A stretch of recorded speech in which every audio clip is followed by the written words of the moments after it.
नगर में लोगों की बेबसी बयां करती मौसमी सिंह की रिपोर्ट। IBN 7 ये जानने की कोशिश कर रहा है कि किस तरह उत्तराखंड की तबाही में स्थानीय निवासी भी तबाह हो गए। वो जो आप दूर देख रहे हैं वो SSB अकेडमी है। SSB अकेडमी तो धराशायी हुई जब तबाही की लहर दौड़ी। उसके साथ ये आप जो देख रहे हैं ये शक्ति नगर का इलाका है और यहाँ पे 80 घर हैं। लोगों ने बड़ी मशक्कत से अपने लिए एक आशियाना बनाया था और आप देख सकते हैं तबाही का ये मंजर। घर जो है पूरी तरह से रेत में डूब गए हैं। यहाँ पे जब पानी आया तो अफरा तफरी मच गई और अब आप देख सकते हैं तबाही के 11 दिन बाद भी यहाँ पे किस तरह का मंजर है। लोग अपने घर छोड़ के जा चुके हैं क्योंकि उनके घर अब सुरक्षित नहीं है। पूरी रेत के बड़े बड़े टीले यहाँ पे बने हुए हैं और खिड़कियों से ऊपर, दरवाजों से ऊपर रेत जो है घरों में भरी हुई है। यहाँ पे लोग जो है कोशिश कर रहे हैं धीरे धीरे करके अपनी जिंदगी पटरी पर वापस लौट लाने की। हम जो है जिस घर में है इन्होंने बड़ी मशक्कत से अपने लिए ये घर लिया था। 3 महीने पहले ये इस घर में आई थी अपने परिवार के साथ, अपने बच्चों के साथ और अब आप देखिए कि इन कपड़ों में वो अपनी जिंदगी टटोल रही हैं। जो कुछ घर में सामान था वो सब कुछ बर्बाद हो गया। बच्चों की स्कूल की किताबें यहाँ पे रखी हुई हैं और आप इनकी दशो दिशा देख सकते हैं कि किस तरह से तबाह है। खाने का सामान, किचन में जो सामान रखा था वो सब तबाह हो गया। यहाँ देखिए आप लहसुन पड़ा हुआ है। शायद यही कुछ वो सोचती हैं कि धूप में शायद सुखाएं तो कुछ ना कुछ बच सके और कई दिनों से सड़क पर अपनी जिंदगी बिताने के लिए मजबूर हैं। ये उत्तराखंड के लोगों की तबाही है, यहाँ के स्थानीय लोगों की। आंटी, आपने ये घर बड़ी सपनों अरमानों से लिया था, पैसा दिया, लोन दिया, कभी सोचा था ये होगा? कभी नहीं सोचा था कि ऐसा होगा ना। बस जब इसको कर दिया ऐसा था, सबका ही हुआ है, हमारे क्या है था क्या बताना। सब कुछ खत्म है अंदर, मतलब कुछ नहीं बचा है। वो दीवार निकाले, कल एक अलमारी निकाले, उसकी अंदर से कागज ऐसे हो रखा है जैसे ये है ना घर का भी कागज, कोई भी कागज नहीं बचा, कुछ नहीं बचा। जो मतलब लोन का कागज था वो सब कुछ मतलब खत्म हो गया। बच्चे परेशान है, नौकरी वाला नहीं है, कोई कुछ भी नहीं है। अकेले हैं आप? क्या करना, अकेले नहीं है। हमारी दुकान है, चाय की दुकान है ना, और कुछ भी नहीं है। ऐसे मतलब कुछ व्यवस्था ऐसे नहीं है कि जो मतलब हम उठ सकेंगे ना। कमर ऐसे टूट गए कि जो मतलब कुछ नहीं बचा। कई दिनों से कोशिश कर रही होंगी आप? क्या करना, बहुत परेशान है। सब कुछ हो गया खत्म, क्या बताना। करेगी सरकार मदद, उनकी मर्जी है, नहीं करेगी तो उनकी मर्जी है ना। हमने क्या बोलना अब ज्यादा। जो कुछ हो गया वो देख रहे आप लोग भी। सब कुछ अंदर तो पूरी मिट्टी है, इतनी सब कुछ। अभी सिलेंडर हमने निकला। अभी क्या क्या बचा है घर से निकालने में? कुछ निकाला आपने? अभी खाली एक वो अलमारी निकली और दीवान निकला पीछे से। जब खिड़की तोड़ी तब निकला और दरवाजा में वो पूरा मलमा आ रखा है चारों तरफ, मतलब खिड़की तोड़ दिया। और क्या करना था। घर भी कमजोर हो गया होगा। वो दराड़ी पर रखे है, देख लो नीचे इतनी जा रखा है, हाथ पूरा जा रहा अंदर। क्या करना। दुकान चल रही है आपकी चाय की? नहीं, वो चाय की दुकान है, छोटी मोटी कर रखी है। तो लोन ले रखा है, था इतना सारा लोन कैसे चुकाएंगे। क्या करना, बहुत परेशानी हो गई। आप समझ सकते हैं एक गृहिणी जिसने अपना सब कुछ खो दिया है। उसका घर उसका सपना था, बड़ा संजो के रखा था इन्होंने अपने घर को। तीन महीने जो है हुए थे बस इस घर को और अब इनके लिए कुछ भी नहीं बचा है यहाँ पे और ना सरकार की तरफ से कोई मदद आई है। हम चलने की कोशिश करते हैं और चलते हैं नीचे और जायजा लेते हैं कि किस तरह से अंदर घरों में तबाही मची है। 17 साल का सूरज इस अंधेरे में रोशनी तलाश रहा है। जी हाँ, सूरज इसी कमरे में रहता था किराए पर। इंजीनियरिंग का स्टूडेंट है और आप देख सकते हैं कि किस कदर मलबा इस पूरे कमरे में भरा हुआ है। बाल्टी से लेकर वो इस तरह से अपने हाथ से टटोल रहा है कि कहीं उसकी मार्कशीट मिल जाए। उसकी सारी मार्कशीट्स यहीं पर हैं और सारे डॉक्यूमेंट्स यहीं पर हैं, नोट्स यहीं पर हैं और वो पिछले 7-8 दिन से यहाँ पे खोजने में लगा हुआ है। खिड़की तोड़कर वो यहाँ पे गया है। सूरज, क्या क्या तुम्हारा अंदर फंसा हुआ है और कितने दिन से तुम यही खोज रहे हो? मेरे सारे डॉक्यूमेंट, 10-12 की मार्कशीट, बाकी सारा सामान यहाँ फंसा है। किताबें थी, सारी किताबें भी यहीं फंसी।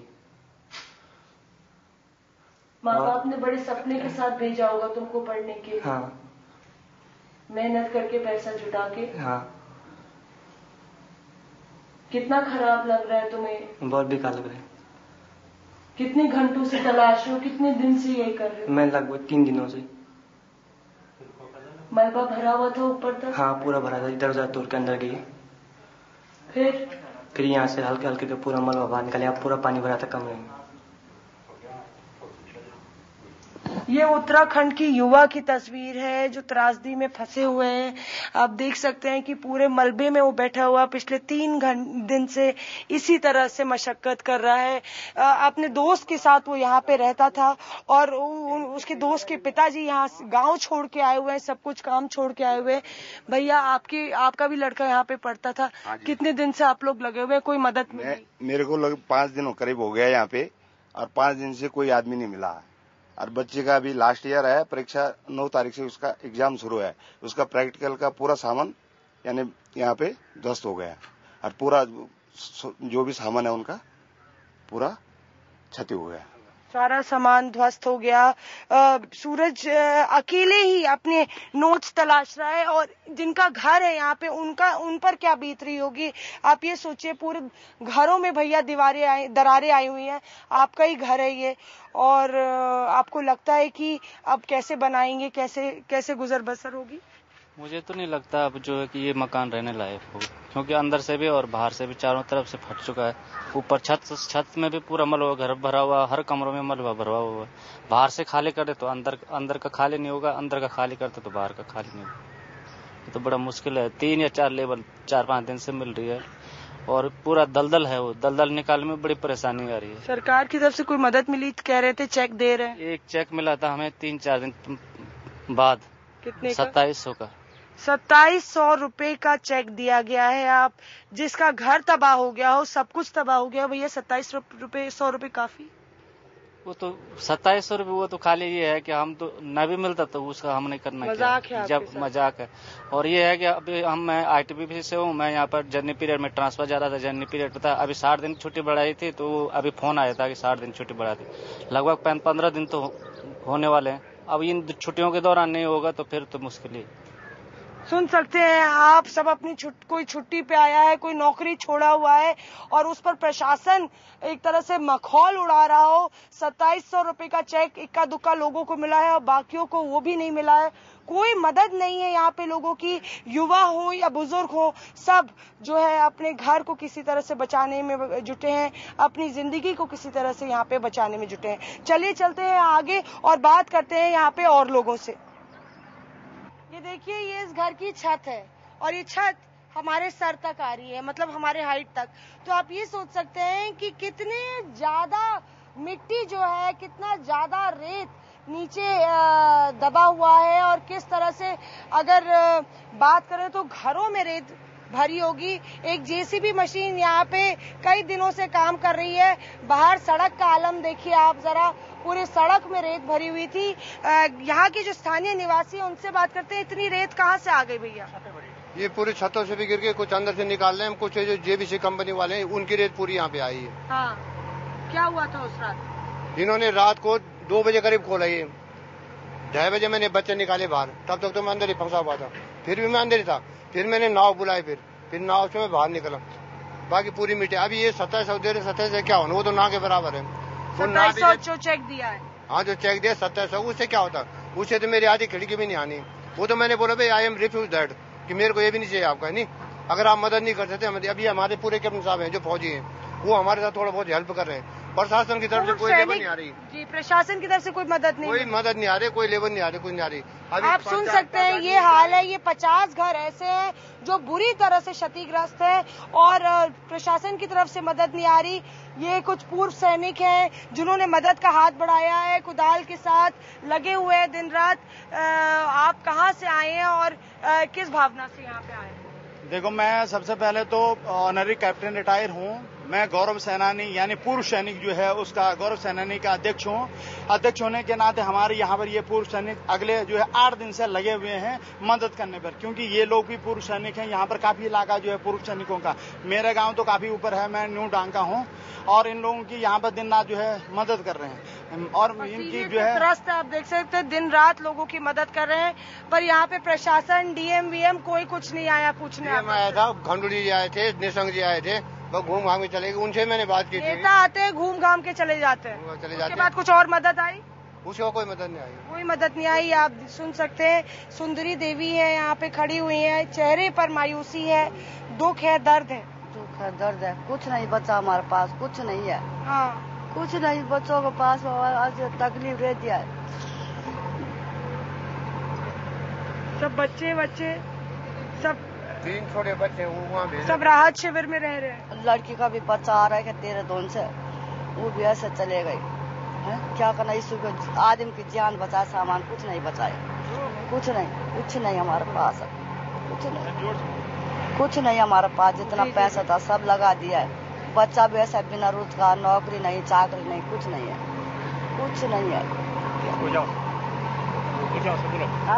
आप ये बताइए कि जब रात को पानी आया तो आप लोग भागे, कैसे भागे? बच्चों लेकर भाग गए, फिर दोबारा बच्चों लेकर भाग गए और फिर दोबारा आए तो पानी भर गया था, गाड़ी उड़ी भी सब भारी थी, सामान सब डूब गया। डूब गई। बचत की थी, पैसा बचाया था, कुछ पैसा वैसा बचा घर में? गाना कुछ नहीं बचा, सब बहू का भी, मेरा भी जोर चले गए, लड़की का भी, सब चले गए अंदर। कैसे बचना, बच्चों लेकर गई, फिर दोबारा आई तो पानी भर गया था, पूरी पूंजी चली गई। पूरी पूंजी 80,000 इनका था, लड़का का था, बहू का शादी हुआ था, उनका नई शादी हुआ था, कितना सामान था, सब चले गए, कुछ नहीं बचे, कुछ नहीं बचेगा मेरा। आप सुन सकते हैं सुंदरी देवी की दास्तान, दर्दनाक दास्तान है और ये लोग अकेले हैं यहाँ पे। सबसे ज्यादा दुख इस बात का है। हमारी अपील है प्रशासन से, सरकार से कि वो कुछ व्यवस्था इन लोगों के लिए करे, स्थानीय लोगों के लिए करे। ये है श्रीनगर के लोगों का हाल और काफी दर्दनाक दास्तान है। जरूरत है कि इनको मदद का हाथ आप लोग भी आगे बढ़ाएं और यहाँ पे अगर हो सकता है इनकी मदद करना है। श्रीनगर के शक्ति नगर से कैमरा पर्सन दिनेश देवरी के साथ मौसमी सिंह, IBN 7। हालांकि आपको बता दें कि मुख्यमंत्री विजय बहुगुणा का ये कहना है कि अभी जो स्थानीय जनता है